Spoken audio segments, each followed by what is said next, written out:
자, 42번 문제도 숫자 문제죠. 여기 보면 숫자가 쭉 나열되어 있는데요. 소년법상 소년부 판사의 보호처분 결정이 현저히 부당한 경우 관할 가정법원 또는 지방법원 본원합의부에 항고를 제기할 수 있는데요. 항고를 제기할 수 있는 기간은 며칠 이내냐라고 하는 겁니다. 자, 그게 바로 7일입니다. 그래서 머릿속에 항고 7일 이렇게 기억하시면 됩니다. 항고 7일 이런 식으로 암기법이 필요하니까요. 우리는 법령에서는 암기법이 필요할 수밖에 없습니다. 7일로 한다라고 했는데요. 우리가 이제 이런 게 있잖아요. 내가 1심에서 불복하면은 우리가 이제 항소를 제기한다라고 하잖아요. 그래야 이제 대법원까지 올라가면 상고라고 하는 건데, 우리가 이제 그것과 연관되어서 한번 생각해 보시면 소년부 판사가 이 소년에게 어떠한 판결을 내렸는데 그 판결이 좀 마음에 들지 않습니다. 탐탁하지 않아요. 부당하다라고 생각이 된 거죠. 그러면은 관할 가정법원이라든지 지방법원 본원 합의부에 뭐 가정법원이라든지 지방법원은 이 소년부 판사보다 이제 약간 윗급의 법원이 될 수 있거든요. 그래서 가정법원이나 지방법원 본원 합의부에 항고를 제기하게 되는 겁니다. 그게 바로 이제 우리가 말하는 소년법상의 항고 기간인데요. 그 항고는 7일이다 이렇게 정리하면 돼요. 항고를 제기할 수 있는 기간은 7일이다 이렇게 정리하시면 됩니다. 자, 밑에 세설에 있는 걸 잠깐 보겠습니다. 보호처분의 결정 및 부가처분 등의 결정 또는 보호처분 부가처분의 변경 결정이 다음의 어느 하나에 해당하면 사건 본인이나 보호자나 보호조인이나 법정 대리인은 관할 가정법원 또는 지방법원 본원 합의부에 항고할 수 있는데요. 항고에 동그라미 쳐주시고요. 자, 지금 여기에 해당되는 부분이 2번이잖아요. 양가로 2번에 처분이 현저히 부당한 경우라고 했잖아요. 1번은 뭐죠? 해당 결정에 영향을 미칠 법령 위반이 있거나 중대한 사실 오인이 있는 경우. 자, 그러한 경우는 항고를 제기할 수 있거든요. 항고를 제기할 수 있는 기간은 7일로 한다 이렇게 했어요. 그래서 답은 7일입니다. 항고 7일 이렇게 보시면 됩니다. 자, 이제 43번 문제 들어갈게요. 소년법에 대한 문제가 잘 나오죠? 소년법도 우리가 공부를 해야 되는 것이다 라고 보시면 되겠고요. 43번 문제 들어갑니다. 법이 좀 바뀌었네요. 학교폭력 예방 및 대책에 관한 법률상. 가로 안에 들어갈 내용이 순서대로 옳은 것은입니다. 학교폭력 예방 및 대책에 관한 법률과 청소년 복지 지원법과 청소년 활동 진흥법은 다 2004년에 제정된 것이다. 앞에서 말씀을 드린 바가 있습니다. 기억나시죠? 자, 첫 번째를 보시면 이것도 숫자가 있어요. 교육부 장관은 학교폭력 예방 및 대책에 관한 기본계획을 몇 년마다 수립하여야 하냐.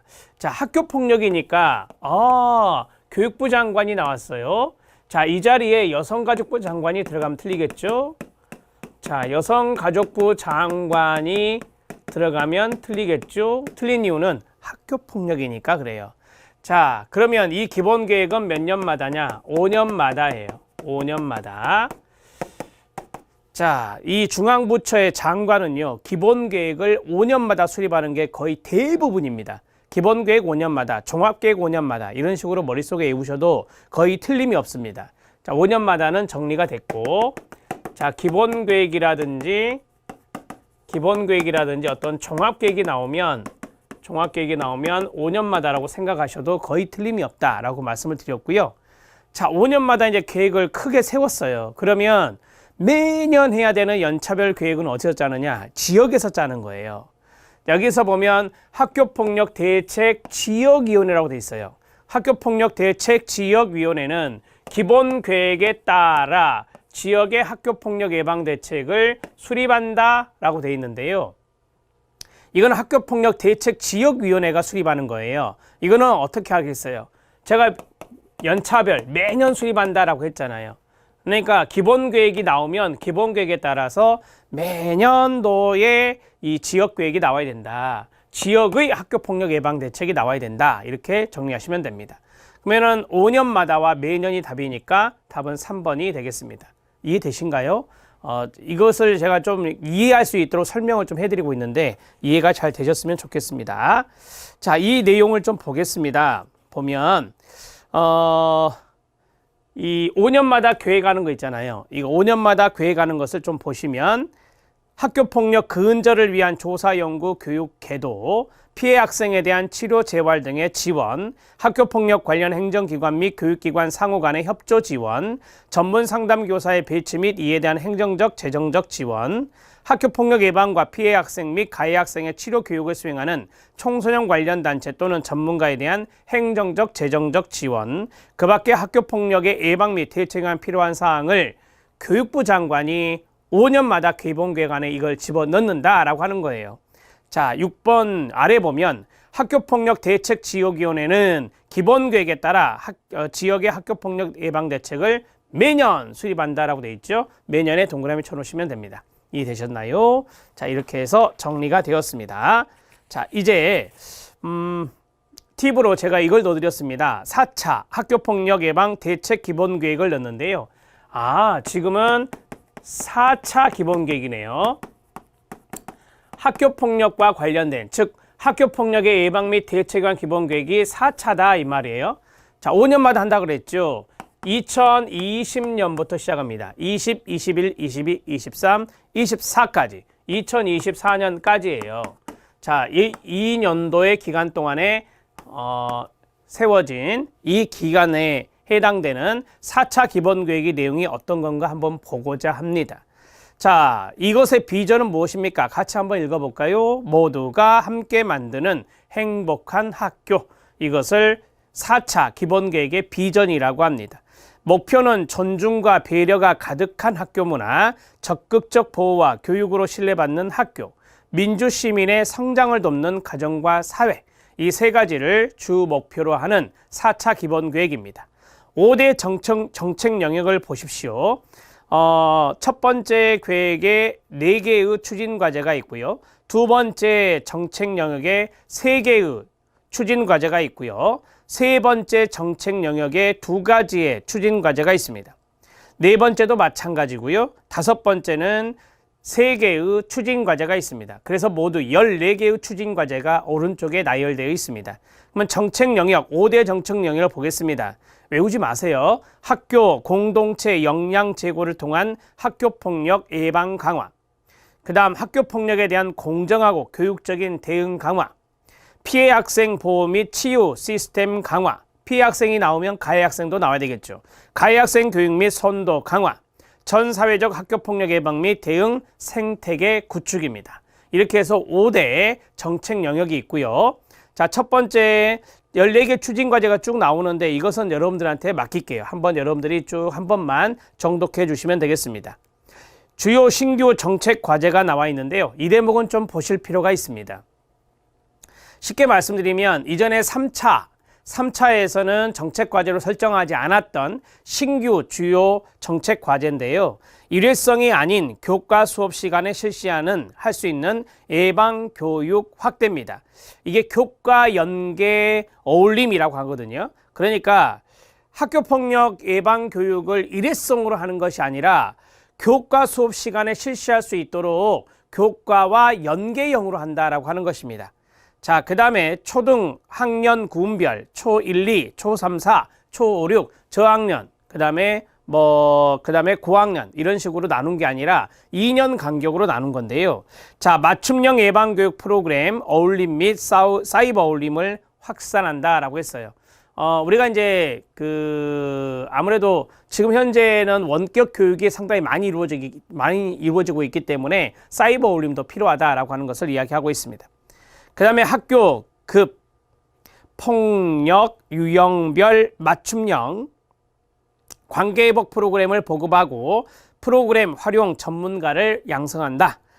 피해 학생 전담 지원 기관 이용 만족도 조사 등 피해 학생 의견 수렴, 환류 체계 구축을 추진한다.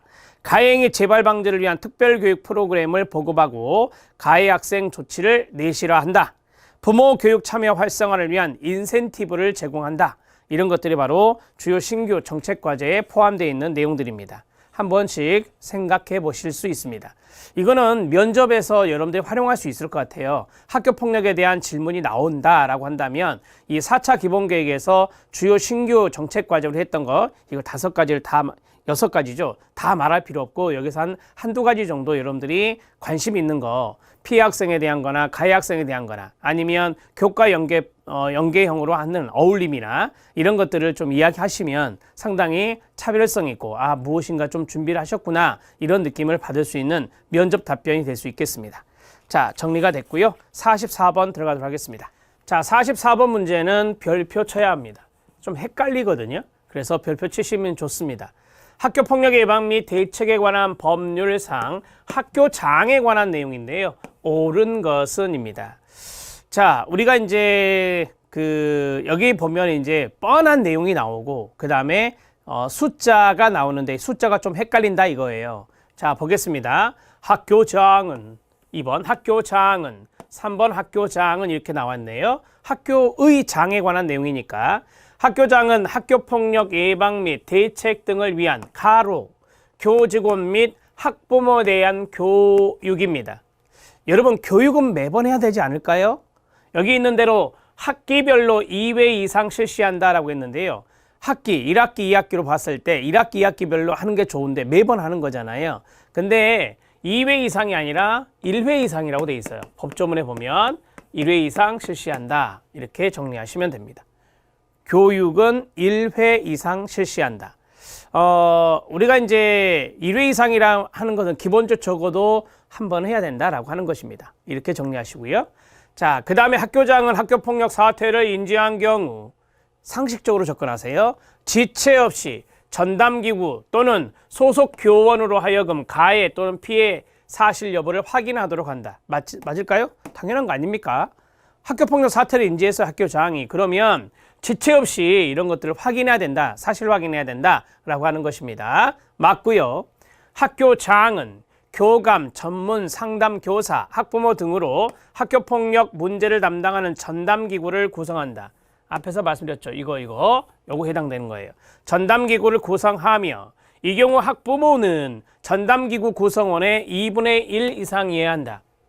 여러분 전담기구가 10명이다 예를 들어서 근데 5명 이상을 학부모로 한다? 그건 좀 아닌 것 같죠. 네, 학부모는 전담기구 전체 구성원의 3분의 1 이상이라 한다. 3분의 1 이상입니다. 2분의 1 이상이 아니라 3분의 1 이상. 교감이나 전문 상담교사나 학부모나 또는 다른 관련되어 있는 선생님들이 들어갈 수 있거든요. 소속 교원들이 있을 수 있는데 거기에서 이제 학부모는 3분의 1 이상을 구성하는 것이고요. 자, 1번, 2번 다 봐보세요. 숫자가 틀린 거예요. 그 다음에 4번 들어갑니다. 학교장은 이렇게 나왔는데요. 학교장은 학교폭력 사건을 자체적으로 해결하려는 경우 학교폭력의 경중에 대한 전담기구의 서면 확인 심의 절차를 거치지 않아도 될까요? 아니죠. 거치는 거 좋죠. 거쳐야 하는 겁니다. 거쳐야 한다. 앞에서 말씀드렸잖아요. 경중은 학교폭력이 가볍냐 아니면 아주 심각하냐 이런 것들에 대해서 전담기구 앞에 설치된 전담기구 서면 확인이나 심의 절차 이런 것들을 당연히 거쳐야 되는 것입니다. 자, 그 다음에 5번째는 학교장은 학생의 육체적 정신적 보호와 학교폭력 예방을 위한 가로 여기가 중요한 거예요. 아까는 교직원이나 학부모에 대한 교육이었거든요. 근데 여기는 학생들에 대한 교육이에요. 이것도 마찬가지 학기별로 1회 이상 실시한다. 1회 이상이라는 것은 적어도 한 번은 해야 된다라고 하는 거예요. 이해되신가요? 이렇게 이제 정리를 하시면 되고, 자, 1회 이상 실시해야 된다. 학기별로 1회 이상. 앞에도 학기별로 1회 이상. 이렇게 해서 둘 다 학기별로 1회 이상이라고 보시면 되겠습니다. 자, 답을 해결할까요? 답은 앞에 있었죠? 네, 2번이 옳은 내용이 되겠습니다. 자, 이제 밑에 있는 오답 노트가 있는데 오답 노트는 제가 설명을 해드렸으니까 오답 노트는 한번 그 밑줄 친 부분만 보실래요? 학기별로 1회 이상 교직원과 학부모에 대한 교육을 한다라고 했고요. 그 다음에 학부모는 전담기구 구성원의 3분의 1 이상이어야 됩니다. 네 번째는 서면 확인 심의 절차 거쳐야 된다고 말씀드렸었고요. 다섯 번째도 학생들에 대한 교육을 학기별로 1회 이상 실시해야 된다. 교육은 학기별로 1회 이상. 자, 정리가 됐죠? 네, 이렇게 알아두시면 되겠습니다. 답은 2번입니다.